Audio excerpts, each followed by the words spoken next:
The Ramones seal is one of rock's most iconic logos, but how much do we really know about it? Obviously, it's a take on the seal of the President of the United States of America, but why this font? What is this pattern? What was the original wording in the banner? What kind of branch is this? And why a baseball bat? It's on the bridle with a baseball bat. Sort of, but there's actually a more specific reason. Take it to the...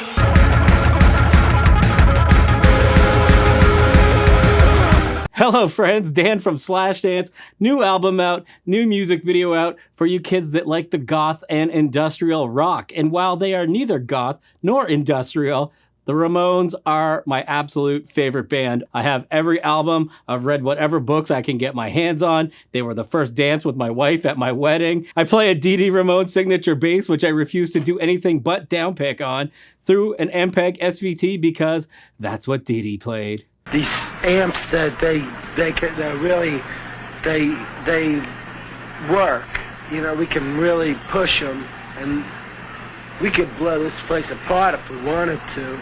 I've also been a graphic designer for over 20 years and can guarantee you I have never and will never design anything as iconic as the Ramones' emblematic logo. Now, if you're familiar with the Ramones at all, you're probably already aware of the band's artistic director, lighting director, party loft provider, and all-around friend, Arturo Vega. Lovingly considered by many to be the fifth Ramone, as he only missed 2 of the Ramones' 2,263 shows. Vega was born in Mexico, and in 1971, he was arrested along with 148 other actors, artists, writers, filmmakers, and poets, including prolific filmmaker Alejandro Jodorowsky, which the government daily newspaper referred to as an arrest of drug-addicted hippies of both sexes. The arrest impacted Vega to the point that he would go on to carry this El Nacional clipping with him until the day he died in 2013. After this incident, Vega found his way to New York to pursue art and had a loft in the Bowery just around the corner from CBGB's.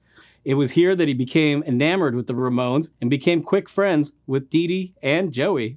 Now with the title as the Ramones artistic director, Vega wanted the Ramones lettering to have the same impact as this headline, so he modeled the letters straight from the El Nacional newspaper. Also, you can start seeing some more seeds likely being planted right here. Vega found this belt buckle that was similar to the eagle on the newspaper, and that made its way onto the back of the first album, followed by an early t-shirt design.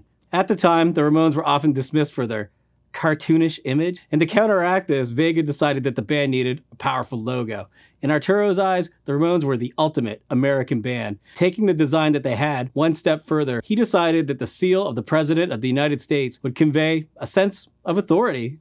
In the President's seal, the eagle is holding an olive branch and some arrows, which represent an offer of peace in one hand, but also, we have weapons ready to defend ourselves if you mess with us. America! Vega replaced the olive branch with an apple branch to represent the band being as American as apple pie. Give your meals a happy ending. In the earliest color versions, there were red apples, an idea that Joey eventually shot down because he said they looked too much like tomatoes. Quick side story. You know how you throw tomatoes at Fozzie Bear when he tells a bad joke? Well, when the Beatles played Shea Stadium, Johnny actually brought a bag of rocks to throw at them. Johnny brought rocks to throw at the Beatles. Can't make that up. And in the other talent is a baseball bat, which partially is because of Beat on the Brat, but according to Vega himself, it was more just because of Johnny's love of baseball. The back of Johnny's autobiography has a bunch of absolutely fascinating top 10 lists, including Johnny's top 10 best baseball players of the 80s and 90s. In his all-time list, he ranks baseball number 1, above rock and roll. The Ramones rotated bass players and drummers over the years, and the logo was flexible enough to accommodate this. If you have a Ramones shirt with Richie's name on it, maybe throw him a couple bucks if you happen to see him. When it came to t-shirt money, I wasn't a Ramone. I felt I should get a little of that t-shirt money. What's the big deal? The arrows that the eagle was originally holding got moved up here, and Arturo says they represent the band's aggressiveness with their sound. The banner in the eagle's beak originally read, "Look out below," before being replaced with the slightly more iconic, "Hey ho, let's go."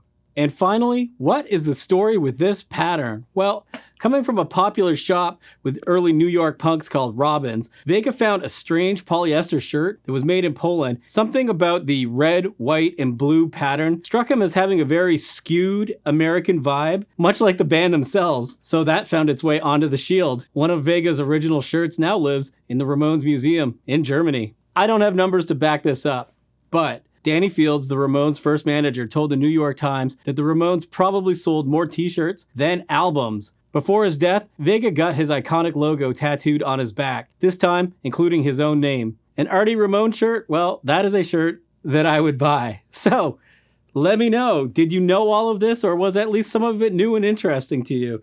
Let me know in the comments below if there's another band logo with an interesting backstory that you'd like me to cover, and I'll see what I can do. Come find me on social media.